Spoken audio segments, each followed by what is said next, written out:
Kita punya salah satu daerah yang menjadi katalis dari perekonomian Asia Tenggara gitu. Jadi kontribusi Jakarta cukup besar.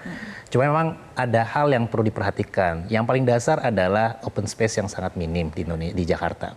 Jadi kalau di kota-kota besar kita mungkin melihat banyak taman hijau, itu dibutuhkan di negara yang semakin berkembang. Jadi semakin maju suatu ekonomi, kita justru nggak butuh semakin banyak gedung, tapi banyak open space. Baik, nah ini mengenai Jakarta Pak Jahen, untuk hari ulang tahun Jakarta, HUT ulang tahun Jakarta tahun ini adalah mengusung jargon kota global. Nah mungkin tidak sih Jakarta ini bisa menjadi economic hub yang kompetitif, misalnya di tingkat regional ya kita bicaranya seperti dari Singapura, Shanghai dan juga Tokyo, ataupun konsep perekonomian yang tepat tuh seperti apa sih untuk Jakarta? Iya, sebenarnya kalau dibandingkan dengan banyak kota lainnya kita cukup comparable ya, at least in terms of biaya.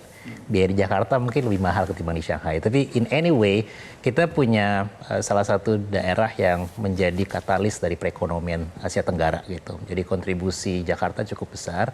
Cuma memang ada hal yang perlu diperhatikan. Yang paling dasar adalah open space yang sangat minim di Jakarta.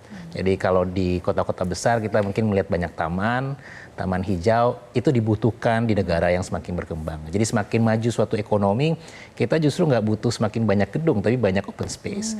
Yang kedua juga untuk bisa memastikan Jakarta bisa compete dengan daerah yang lain, tentunya transportasi yang baik gitu. Kita mungkin udah melihat banyaknya pembangunan dan sebagainya, tapi mungkin belum cukup alternatifnya. Ya dibandingkan dengan daerah lain udah cukup lebih baik ya, tapi Jakarta masih butuhlah pembangunan infrastruktur yang semakin baik. Nah sehingga nanti kalau ekosistemnya sudah semakin baik, mungkin investor, perekonomian kita juga akan semakin maju. Karena orang ketika datang ke suatu daerah pasti melihat ini make sense nggak ya datang ke suatu daerah. Apakah economic cost yang saya dapatkan itu lebih besar, lebih kecil ketimbang benefitnya. Ya. Dan kalau itu terjadi mungkin orang akan memilih untuk datang ke Jakarta. Cuma masalahnya sekarang Bapak Ibu semua kita melihat memang Indonesia itu agak sedikit ditinggalkan in terms of hub ya. Jadi even Malaysia itu udah ngoper kita dengan berbagai macam masalah politiknya ya. Tapi Tesla dan sebagainya itu malah invest di Malaysia. Kita juga kalah compete dengan Vietnam dan juga Meksiko. Jadi ketika ada perang dagang misalnya antara China dengan US, justru yang mendapatkan manfaat itu Vietnam, Malaysia dan Meksiko. Indonesia sama sekali nggak bisa dapat. Kenapa?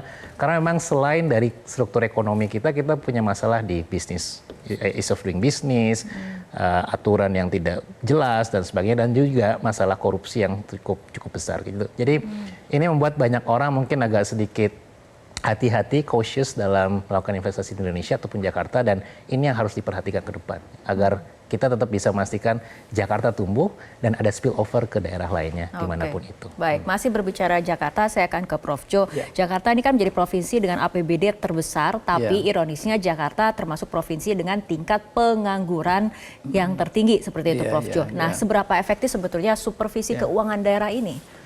Nah gini, kalau soal keuangan daerah kan pengawasannya, supervisinya itu ada dua ya. Satu pihak Pemdanya sendiri dengan badan-badan yang ada di tubuh Pemda. Yang kedua eksternal dari pihak pemerintah pusat kan, yang juga melakukan supervisi dan pengawasan. Nah anggarannya APBD DKI itu juga dievaluasi sebelum diketok oleh Kementerian Dalam Negeri. Jadi artinya sebetulnya masih ada ruang-ruang untuk bisa membuat anggarannya itu lebih pro kepada kepentingan masyarakat yang memerlukan ya, seperti pengangguran, golongan yang miskin, pro-poor lah, semacam itu. Nah ini mungkin yang masih lemah ya. Jadi barangkali kita sarankan memang harus ada strategi yang lebih baik lagi ke depan, baik dari segi supervisi oleh pemerintah pusat, kemudian supervisi kepala daerahnya sendiri. Kan kepala daerah yang ngerunning tuh, ya kan?